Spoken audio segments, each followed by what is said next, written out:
We also visited a museum about it. So here's Britt.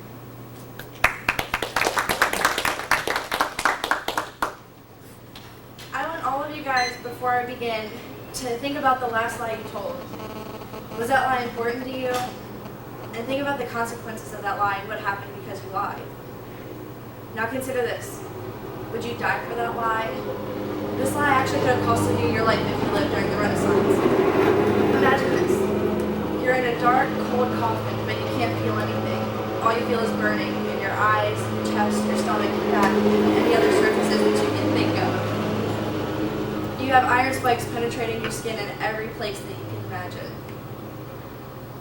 After a lot of research on the internet and in the library, and I actually visited a museum about this, I learned that devices like this were used throughout Europe and other countries as well. The sizes of the devices depended on the severity of the crime and the tormentor's mood. Small devices included the Spanish tickler, the heretic's fork, and the chastity belt, while the larger devices included the Iron Maiden, the drunkard's cloak, and the ladder rack. Now that I've given you guys an example of this device, let me elaborate on the types of devices and their uses so you can understand why and how they were used during the Renaissance. I'm going to focus on the smaller devices first and then move on to the larger devices.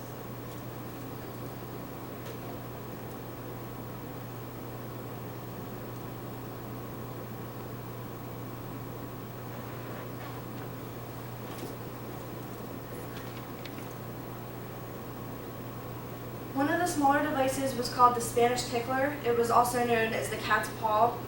You can probably see why it was called the cat's paw. It is four-pronged break and it's shaped like a cat's paw. It was used for wives and thieves mostly, but it was also used for other minor offenses.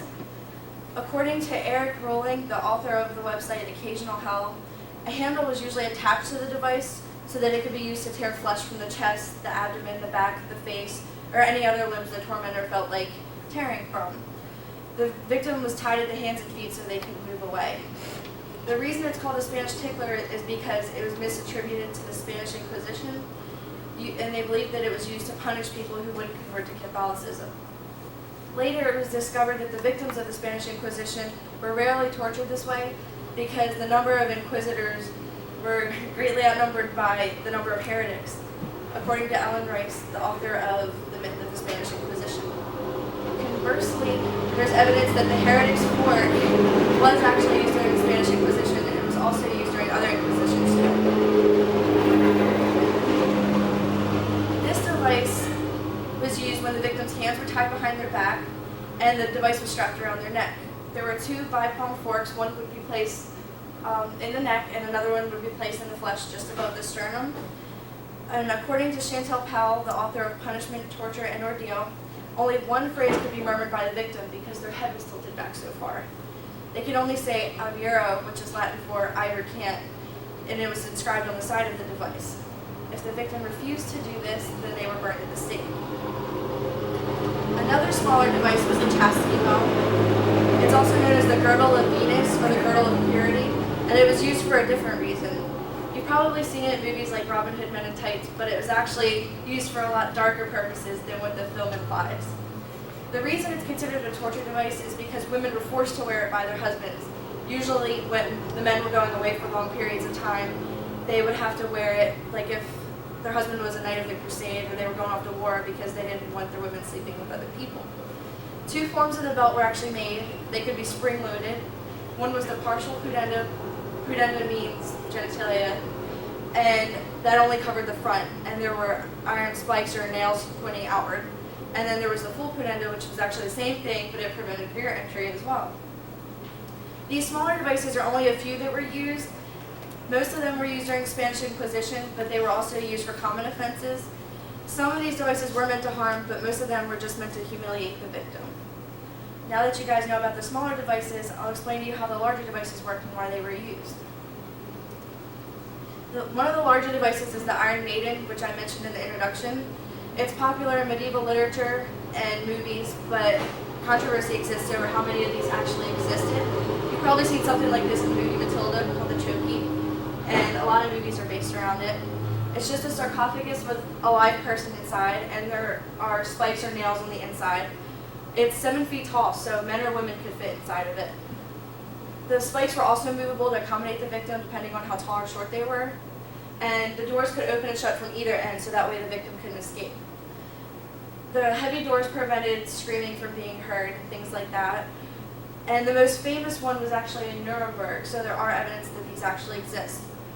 That maiden was actually destroyed during Allied bombing in World War II, according to Wikipedia contributors. But another one of these was found in Uday Hussein's building. According to Time magazine, Uday used it to torture athletes who performed below his expectations. The picture on that side is actually the one they found in Iraq. This device was hardly used, if at all, but it's important because a lot of literature and movies reference this. So it's important for you guys to know how it came about, why it was used. A device that was used much more often than this one is called the drunkard's cloak. It's also known as the barrel pillory or the Spanish mantle. This barrel was used to punish drunks, you can tell by the name. It was just simply a barrel with a hole in the top, but there were two kinds. The ones that were open at the bottom were so people could be marched about town and ridiculed and scolded for their behavior. And then there were closed barrels, so people would have to sit in their filth for punishment for what they did.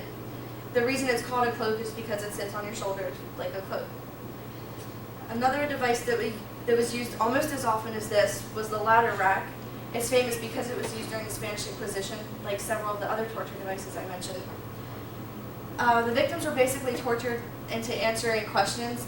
If the tormentor didn't like it, then they would twist the rungs so that their shoulders would be dislocated. All of these devices were used to condemn the accused and punish the guilty. They aren't all the devices, but they're just some of them that you guys might recognize. They survived over time because of their effectiveness, which you can see in the instance of Uday Hussein. They're cruel, but they're important for you to know so you understand how they shaped our history and how our society, laws, and leaders worked back during the Renaissance. Thank you.